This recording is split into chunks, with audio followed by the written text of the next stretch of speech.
didn't comb mine nor put on makeup, which is why you get no camera.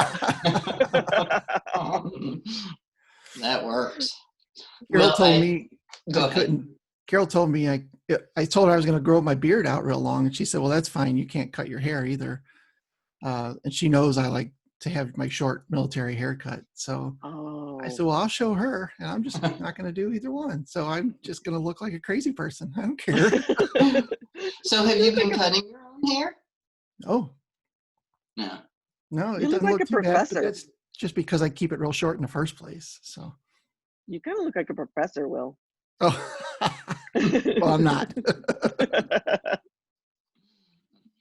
Well, Will, I want to thank you for getting up at so early in the morning and doing this. No Truly, trouble. I appreciate it. And I'll let you do your own introduction, though you probably don't really need one. Oh, okay. Well, I'm Will Hanke. My company is called Red Canoe Media, and we help businesses get to the top of Google, Yahoo, and Bing. Mostly Google, because who goes to Yahoo and Bing anymore? Well, and there's your first question. What's the difference, and why would somebody go to Yahoo or Bing or? So it's interesting from an advertising perspective. Bing is better if you're advertising to an older audience. And the reason for that is because it comes pre-installed on computers. So the older people they just want to leave it like it is. And if Bing is the search engine when they get it, that's just the way it stays. So when you're advertising, it actually helps you with your demographics. If you're like, I have a client who advertises to 50 plus. So we put a lot more money into Bing just because that's where they're going to be. As far as Yahoo, Yahoo is actually, well, it was the first directory, right? It was a search directory. It wasn't even a search engine. Right. Where you had all the blue lines and you had to pick arts and humanities or business or all these things. And then it turned into a search engine. And of course the behemoth Google took over and did it the right way, I guess, right? Yeah. From an advertising perspective, Yahoo does not have their own ad platform anymore. They actually use Bing's ad platform. Oh, they do. Yeah. Wow. So there's only two places to run ads, pay-per-click type ads, Google and Bing/Yahoo. I mean, there's other places to run them, but for search engines, those are the two big ones. Why is Bing automatically installed, or maybe not even a question you can answer? Well, because it's owned by Microsoft, and Microsoft installs Windows. So it's just the default search engine. It's just the default browser. It's just what comes with the system. So, of course, we're not talking about Mac devices. If you're a Mac person, then you get Safari in a whole different environment. But with Safari, you can also do Google, right? Oh, sure.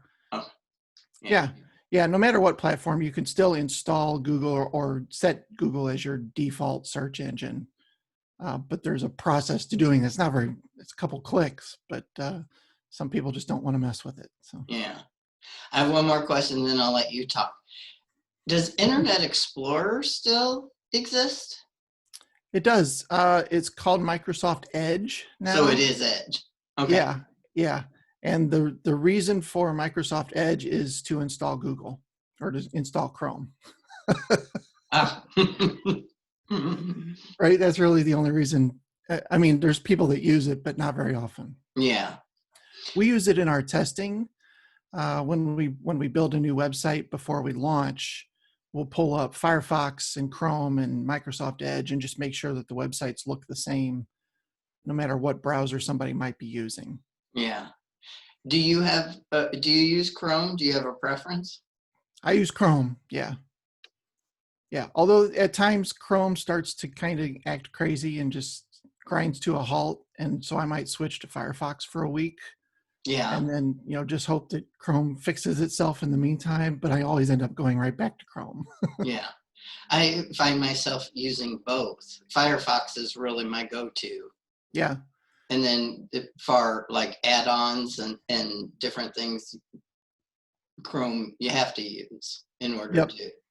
I used to use Firefox a lot more because there was a plugin called the SEO Doctor, and it would give you all this real cool information about different websites, but they stopped supporting it. And that was part of my migration to Chrome, I guess. Interesting. Yeah. Yeah. Now there's all kinds of tools out there for whatever you want to do, right? Yeah, yeah. And all you have to do is Google them, right? That's right. That's what Amber does. My daughter, she works for me, and when she gets stuck with something, I can't figure this out. I can't figure this out. I'll just Google it and then answer her, and she just thinks I'm the smartest person ever. And she never has to know where the information Right. came from. So tell me, as a small business owner, everything that I need to know to have the perfect website and to have everybody that I want All right. find my website. Everything. Yes. Okay. In 5 minutes or less. No, I'm kidding. Okay. Yeah. Well, a lot of business owners are stuck right now, right? We're at home. We're not knowing what to do. We're looking at our website thinking, boy, that really probably could be better. I just don't know how or what to do about it. So I put together a couple different points, different ideas of things that'll kind of get you unstuck and get you moving in the right direction. So the first one is the amount of copy on a page. Google likes to, I'll back up. Google, or all the search engines, but we're going to talk mostly about Google. Google likes to have at least 300 or 400 words on a page before they can kind of determine what that page is about. Right? If there's not a lot of text on a page, it's hard for them to judge where to put it in the ranking system, right? So they need some sort of copy on a page. So a good place to start is just start looking at your pages, especially your homepage, especially your services or your products, and make sure that they have enough of an explanation about what that particular product or service is or does, and of course the right keywords in the right places, so that they can judge your page in the first place. So that's very important. Well, and do you mind if I just interject questions here? Yeah, go ahead. I am not a detail person. So if I see a web page that has too many words, it's like, oh, on I go. So is there a way to combat that? Sure. Yeah, I mean, design is definitely an important part of a website. It has to look good. It has to be appealing. And there are ways to break it up with headlines. There's ways to break it up with pictures. You definitely don't want to have huge chunks of text, right? Because nobody's going to, their eyes are going to glaze over after the first 10 words, right? Right. But another thing you have to consider is humans don't tend to read anyway. They tend to kind of just cruise through a site and grab little tidbits of it. Right. So part of the reason that you want the copy there is because the search engines don't do that. They read every single word and judge that word and that sentence and that kind of stuff. So maybe have, a little text at the top, some pictures to break it all up, but then have most of the text, further down the page where we know humans are never going to scroll down to. Yeah. Yeah. That way you can still get what you need done. And the same thing is true for a webinar or a podcast or something that you're embedding on your website. Put the video or the audio at the top of the page, and then put the transcript down below it. Nobody's going to read the transcript, but the search engine certainly will. Oh. So good way to kind of double up on content. So let's just use this as an example. Yeah. And if it goes on to my website, would it? And once again, I forgot to say, if anybody has any questions, open up the chat or put them in chat. But so using this and then taking the chat questions, would that be advantageous to have it noticed? Yeah, actually what I would do is, after you're done, take this recording and upload it to a site like rev.com, rev.com, Yeah. and let them transcribe the entire thing. Then take the video, upload it to YouTube.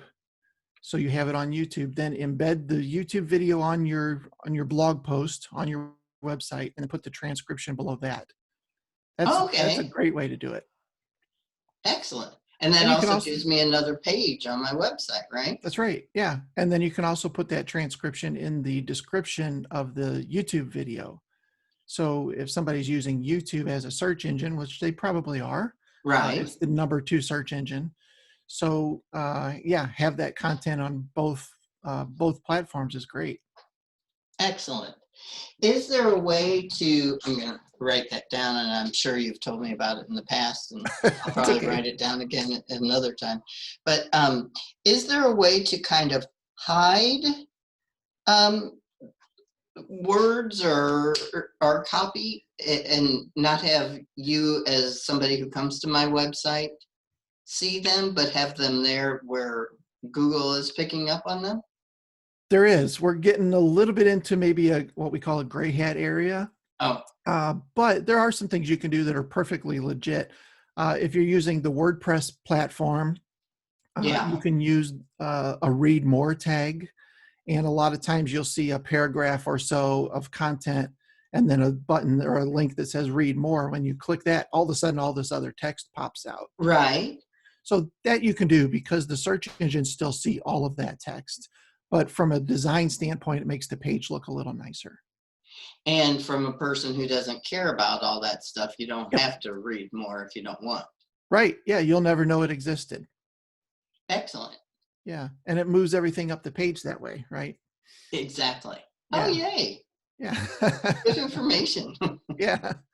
And Google does judge pages by what we call above the fold, or before somebody has to start scrolling. Yeah. So there has to be a little bit of content above the fold for them to, that's one of their ranking factors. I mean, it's they have 300 or 400 ranking factors at this point. So that's 1/350th, we'll call it, Wow. of a ranking factor. But all of them working together will get you further up in the system.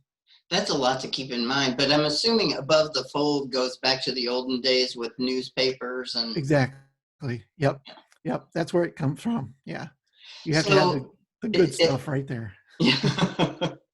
Of that 300 and however many ranking, is there a number one that you always suggest, or a number 1 through 10 that you always suggest? Yeah. Good question. I think one of them, and I don't necessarily have them in a certain order, but if a client comes to us and says we need help with our search engine optimization, there's a couple things we look at. We do look at the amount of copy that's on their page, Right. because that's going to send a just down and dirty signal to Google about what the site is about. And then we have title tags, which are tags behind the scenes that you can add to a page. You have around 70 characters or so to tell Google in a very short way what this page is about.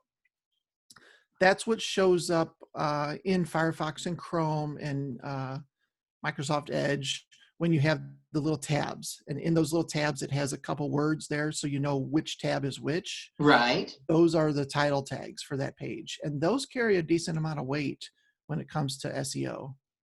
Really? Yeah. Yeah. So having those correct, that's one of the first things we'll look at. And we use a tool, there's a free tool called Screaming Frog. Yeah. That you can get online, and it'll actually just crawl your website, and then it'll tell you all of your title tags. It'll tell you all of your description tags, which is another tag that you can put behind the scenes. And it'll tell you all of your H1s, which is your heading tags. So talking about above the fold, Right. if we were looking at a newspaper, the biggest headline on that page is going to be the most important piece of news for that week. So in the web design world, we would call that a H1 tag. Okay. Then and there's why H? What's that? Why H1? Why H1? Why not Z1? Oh, H1 for heading one, I suppose. Duh. Yeah. And then there's smaller articles that are still big news, but not as important. So we'll call those H2 tags, because even in a newspaper, the font is a little bit smaller, right? And it's a little bit less of a eye grabber, but they're still important. So those are H2 tags, and they actually go all the way down to H6 in the internet world. I rarely use more than H1s and H2s. So the H1 is very important though. It's very similar to your title tag. It could actually match your title tag if you want, but I tend to use it, switch up the order, change one of the words, something like that, so that I've got 2 places worth of keywords to send to Google about what my page is about. Interesting. What people do a lot of times on their homepage is they'll just call their homepage home, or Right. welcome to ABC Company. And they're really missing an opportunity there, because they didn't put, blue widgets from St. Louis, Missouri, or something that it is what they do and where they're at. That's more important than the name of their company. So let me ask you this.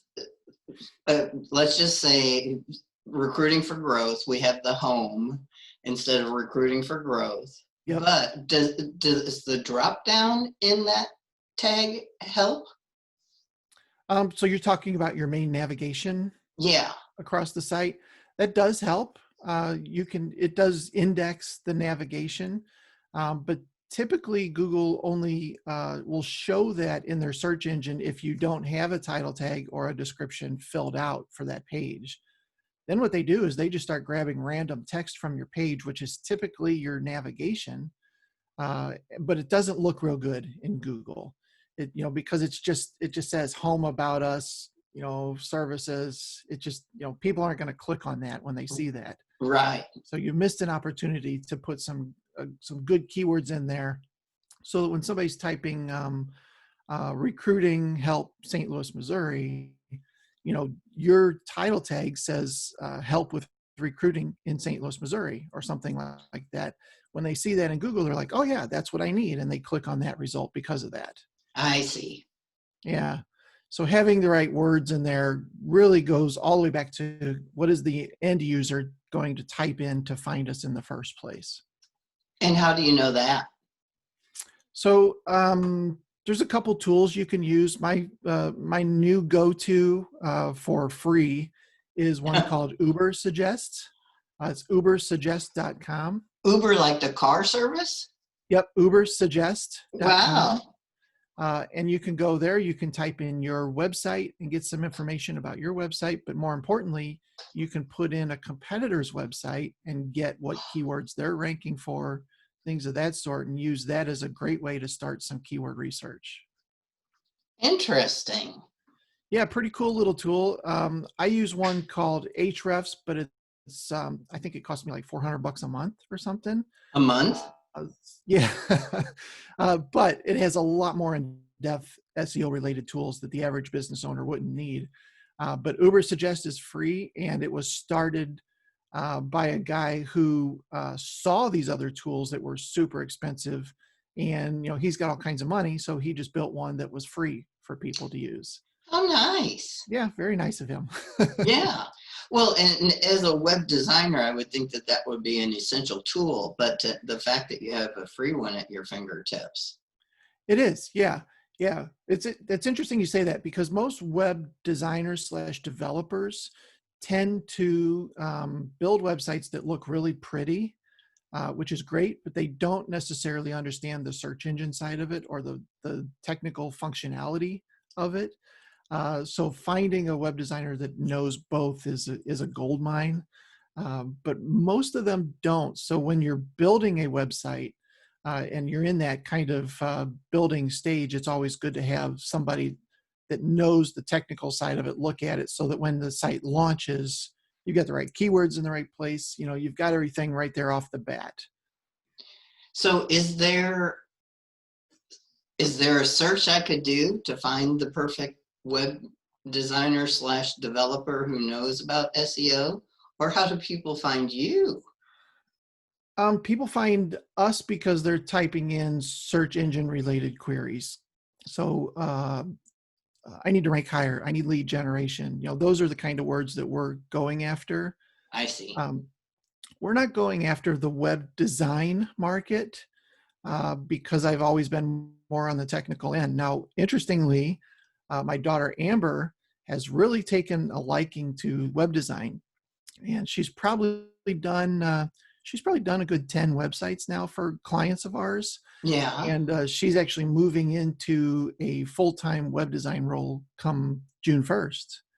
So prior to that, actually, we've already started conversations around it, that we're going to build out a section on our website for web design and, web design St. Louis, things like that. So we can start to rank for some of those terms and get into those conversations. And then people get the best of both worlds, right? Right. Yeah. Then they'll have me. I mean, Amber's pretty smart when it comes to SEO just because she's been around me for so long. But yeah, they'll get both because it'll be a website that is launched, in a great condition right off the bat. Excellent. Hit the ground running, which is nice. Are there any tips? I'm watching the time. Are there any tips that you can give for somebody, how there's Wix, there's WordPress that says, oh, you can create your own website, Yep. in 5 seconds or less. Are there any tips that you can give anybody that says, here's what to do first off the bat? Obviously, I know that's not a recommendation, but Sure. Yeah. For somebody who's starting a brand new business, Wix, GoDaddy, those are all decent places. They're going to get you started, right? And I had a conversation with a business owner yesterday in Houston who started a new window treatment business. And he had a GoDaddy website up for 6 months or so just to get a site up and going. yeah. And we had a conversation because he was ready to turn that website into something that's generating leads instead of just an expense, right? A lot of websites, a lot of business owners build websites as a brochure just because their competitors have it. We better get one too. And it Right. becomes an expense instead of an asset. So changing that over to an asset involves building something on a platform like WordPress, like you mentioned earlier, where you have a lot more control. You can do a lot more things with it, and there's infinite, things that you can do with something like WordPress, because at the end of the day, you own the entire code, you own the theme, you own everything related to that, or a license for that, and you can change it however you want. On a system like Wix or Squarespace, you're kind of locked into their system. And if at one point you outgrow it and want to move it, you can't. You can't pick up and move to a new camp. You have to rebuild, and typically that means you have to rebuild it on WordPress. So, a good person, a smart person, business owner that has a little bit extra money, you might as well just start with WordPress in the first place. But if you're just starting out in business, these other things look really tempting, Right. $29 a month or something. And if you just need it to get going, use it to get going, start generating some leads and then move over to a better system later. Excellent. Anything else that you want to share about you or what to do or Yeah. great takeaways? One other thing that I'd like everybody to encourage everybody to do is go to google.com/business and make sure that you've claimed your business listing. That is, so right now they've kind of pared it down because of the virus situation. But even then, you can start to get a lot of phone calls and generate some more business to your business through that system. And what that does is that's where you might show up in what we call the 3-pack or the map pack. Yeah. So when you type in plumber Memphis, there's 3 results that always come up with a map, right? There's Joe's Plumbers, Oh, there's yeah. Bill's Plumbers. Those 3 results get a ton of attention, and they get a lot of attention, especially on mobile devices. 60 to 70% of people now are using mobile devices more than desktop devices for search. So if you're going to be found in 60 to 70% of all searches, you need to be in that Google, what we call that 3-pack of results. So the first thing you do is go in there, optimize that out.